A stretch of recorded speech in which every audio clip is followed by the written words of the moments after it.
नमस्ते दोस्तों, मैं हेमंत कुशवाहा आप सभी का स्वागत करता हूं एग्री सर्वोत्तम प्लेटफॉर्म पर। और आज हम बात करने वाले classification of the plant disease. उसके अंदर भी हम कुछ सिर्फ एक क्राइटेरिया को लेकर के एक बेस के ऊपर आज से हम बात करेंगे। आपने देखा होगा कि बहुत बार कुछ स्टूडेंट को बहुत ज़्यादा कन्फ्यूजन होता है कि सर कब हम किस डिजीज़ को एंडेमिक बोलते हैं, एपिडेमिक बोलते हैं, स्पोरेडिक, पैंडेमिक।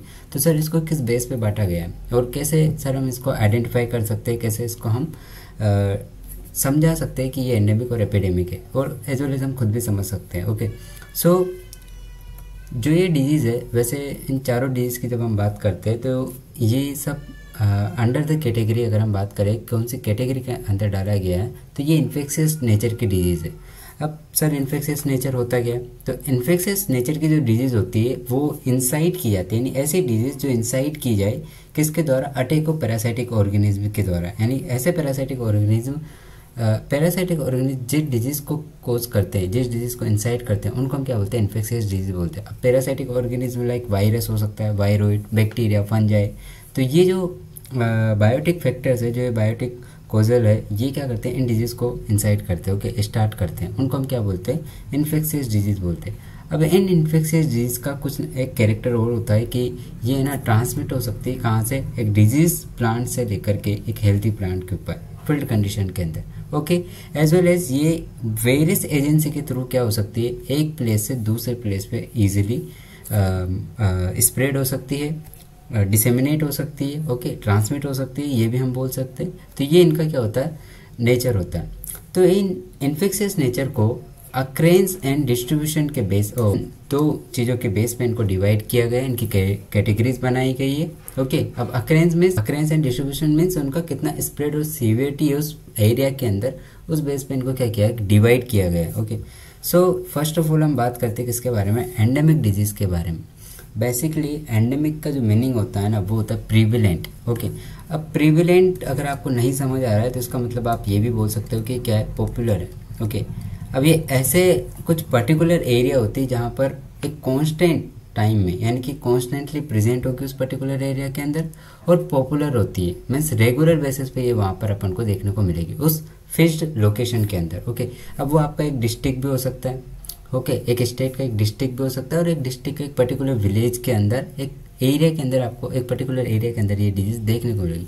तो यहाँ पे दो टर्म आपको याद रखनी है। एक तो ये कि इसका मीनिंग क्या होता है, एंडेमिक का मीनिंग क्या होता है, ओके, प्रीविलेंट और पॉपुलर। वैसे प्रीविलेंट आपको ज़्यादा याद रखना है, पॉपुलर मैंने ऐसा आपको समझाने के लिए यूज किया था। ओके, देन उसके बाद देन सेकेंड जो आपको इसमें टर्म याद रखनी है वो रखनी है पर्टिकुलर एरिया में आपको ये देखने को मिलेगी, यानी यहाँ पे लोकेशन जो है एरिया वो फिक्स्ड होगा, और वहाँ पर किस बेस पे दिखाई देगी? आपको कॉन्स्टेंटली प्रेजेंट होगी। और इनकी सीवियरिटी की अगर हम बात करें तो ईयर टू ईयर ये क्या होगी? मॉडरेट टू सीवियर फॉर्म में उस एरिया के अंदर ये दिखाई देती है। तब हम इस डिजीज को उस एरिया के लिए क्या बोल सकते हैं? एंडेमिक बोल सकते हैं। ओके, अब एग्जाम्पल की अगर हम बात करें तो इस इमेज में आप देख रहे हो कि वोट डिजीज ऑफ पोटैटो है। ओके, यानी ये कौन सी डिजीज है? Vote disease. तो ये जो वोट डिजीज ऑफ पोटैटो है, इसको हम एंडेमिक बोल सकते हैं कौन से एरिया में? दार्जिलिंग हिल्स के अंदर, जो वेस्ट बंगाल में दार्जिलिंग हिल्स है, वहाँ आपको ये देखने को मिलती है। देन सेकेंड एग्जाम्पल की अगर हम बात करें तो क्लब रूट ऑफ जो कैबेज है, ओके, वो नीलगिरीज जो एरिया है वहाँ पे आपको देखने को मिलती है। ओके, और आपके लिए एक और इम्पोर्टेंट ये भी है कि आप मेरे को कमेंट बॉक्स में लिख के बताएंगे कि वो डिजीज़ ऑफ पोटैटो को कौन कोज करता है, उसका आप कोजल एजेंट का नाम लिखिएगा कमेंट बॉक्स में, एज वेल एज आप क्लब रूट ऑफ कैबेज का भी, दोनों का जो आपको, क्योंकि अगर आप लिखोगे तो उससे आपको ये याद होगा। ओके, तो आप कमेंट बॉक्स में लिखना जरूर कि दोनों के कोजल एजेंट कौन है। ओके, देन अब हम बात करते हैं अनदर कैटेगरी के ऊपर, वो है एपिडेमिक डिजीज। ओके, और हम इसको बोलते हैं एपिफाइटोटिक डिजीज भी हम इसको बोलते हैं। बेसिकली एपिडेमिक का जो मीनिंग होता है ना, वो देखो आया कहाँ से है? तो ये ग्रीक वर्ड है और इसका मीनिंग होता है अमंग द पीपल, यानी कि लोगों के बीच में रहने वाली डिजीज। और ये जो डिजीज है इसका ये कैरेक्टर है कि ये वाइडली आपको देखने को मिलेगी, यानी वाइडली अकर होगी, और एक पीरियडिकली अकर होती है। ओके, एक टाइम पर आपको देखने को मिलेगी, ओकेजनली देखने को आपको ये मिलेगी। ओके, मीन्स आपका एक लोकेलिटी कांस्टेंट, मतलब एक डिजीज है जो कांस्टेंट है एक लोकेलिटी के अंदर, पर अचानक से क्या हुआ कि उसको सडन उसकी सीवियरिटी बढ़ गई, मीन्स उसका सडन आउटब्रेक उस लोकेलिटी के अंदर देखने को मिला। तब उस डिजीज़ को हम क्या बोल सकते हैं, एपिडेमिक डिजीज़ बोल सकते हैं। यानी ये एक पर्टिकुलर ओकेज़न पर होगी, एक ओकेज़न पे ये देखने को मिलती है। फॉर एग्जांपल आपने नाम सुना होगा, बहुत फेमस एग्जांपल है late blight of potato. Usually एक लोकेलिटी यानी कि जो आयरलैंड वहाँ पे पोटैटो ग्रो किया जाता है, तो वहाँ पर ये होती है। ओके, पर एक टाइम पे क्या हुआ, उसमें सडन आउटब्रेक हुआ उस डिजीज़ के अंदर, और वहाँ के जो 2 मिलियन जो पीपल थे वो माइग्रेट होने लगे 1845 टू 1815 के बीच में।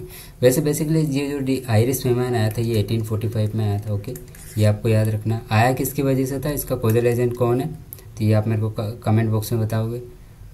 ओके, देन इसमें क्या हुआ था, ये जब आयरिश फेमाइन आया आयरलैंड के अंदर, तो वहाँ पे 8.2 मिलियन जो पॉपुलेशन थी वो इस फेमाइन की वजह से अफेक्टेड हुई, और उसमें से कितना सिर्फ पॉपुलेशन वहाँ पे बचा 1851 के अंदर 6.6 मिलियन पीपल्स। ओके, और इसका कारण क्या रहा, तो इसका एक तो कारण रहा कि ये पॉपुलेशन इतनी अफेक्ट क्यों हुई, तो उसका एक तो कारण है आयरिश फेमाइन। ओके, यानी कि लेड ब्लाइट ऑफ पोटैटो का वहाँ पे होना।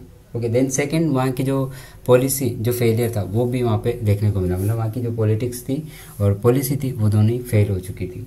जो बहुत इंपॉर्टेंट है आपके लिए वो है कि जो ये डिजीज़ है एपिडेमिक डिजीज, ये जो आपकी डिजीज़ है लेड ब्लाइट ऑफ पोटैटो, इसी को हम बोल सकते हैं कि ये बर्थ है प्लांट पैथोलॉजी साइंस का। ओके, और इसी से जुड़ा हुआ कौन है आपका साइंटिस्ट, जो father of the plant pathology भी हम बोलते हैं मॉडर्न प्लांट पैथोलॉजी, वो कौन है आपके एंटोन डी वेरी। तो उन्होंने ये जो डिजीज़ है लेड ब्लाइट ऑफ पोटैटो, इसका जो कोजल एजेंट है फाइटोप्थोरा इन्फेस्टेंस, उस पर उन्होंने काम किया।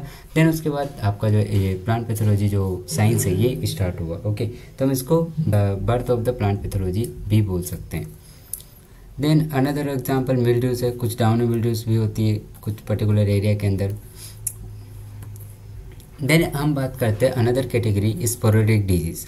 तो स्पोरेडिक डिजीज़ को हम ये बोल सकते हैं कि ये एज अ गेस्ट है, जैसे अपने फैमिली में कोई गेस्ट आता है, अपने घर पे कोई गेस्ट आता है तो वो कभी कभी आता है, बहुत उसका कोई टाइम इंटरवल फिक्स नहीं होता है।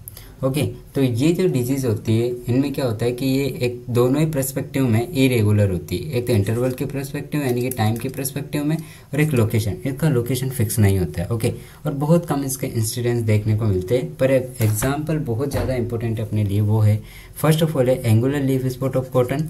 देन अनदर जो एग्जाम्पल है वो है udbatta disease of the rice. Okay, तो ये 2 एग्जाम्पल आपको याद रखने हैं। ओके, देन अब हम बात करें फोर्थ कैटेगरी, वो है आपकी पैंडेमिक डिजीज़। ओके, तो पैंडेमिक डिजीज़ आप मान के चलो कि ऐसी डिजीज़ जो वर्ल्ड टूर करती है, means continent to continent change करती है, कंट्री टू कंट्री चेंज कर देती है, वर्ल्ड वाइड अपना टूर करती है। ओके, जब वो एक कंटिनेंट से दूसरे कंटिनेंट में जा रही है, इसका मतलब है कि उसकी जो सीवियरिटी होगी वो कैसी हाई सीवियर होगी वो उस एरिया के लिए। ओके, देन इसका एग्जांपल भी आप लेड ब्लाइट और पोटैटो भी ले सकते हो, और एक आपने नाम सुना होगा UG9 जो रेस होती है आपकी, मतलब UG9 जो रेस है वीट के अंदर, वो भी क्या था कि स्टार्ट हुआ था कहाँ से, अफ्रीका से उसका स्टार्ट हुआ था डिजीज़ का फैलना यानी स्प्रेड होना, और देन उसके बाद वो एशियन कॉन्टिनेंट तक क्या हो गई थी, फैल गई थी। मीन्स उसने भी क्या किया, कॉन्टिनेंट टू कॉन्टिनेंट चेंज की। ओके, तो ये भी आपका एक क्या है एग्जाम्पल है किसका, पैंडेमिक डिजीज़ का। ओके, आगे भी हम और भी कैटेगरीज की बात करेंगे, यानी कि अभी तो हमने सिर्फ एक बेस पे हमने बात की है, और भी बेस है और भी कैरेक्टर है जिनके बेस पे इनको डिवाइड किया गया है, उनकी भी हम आगे बात करने वाले हैं।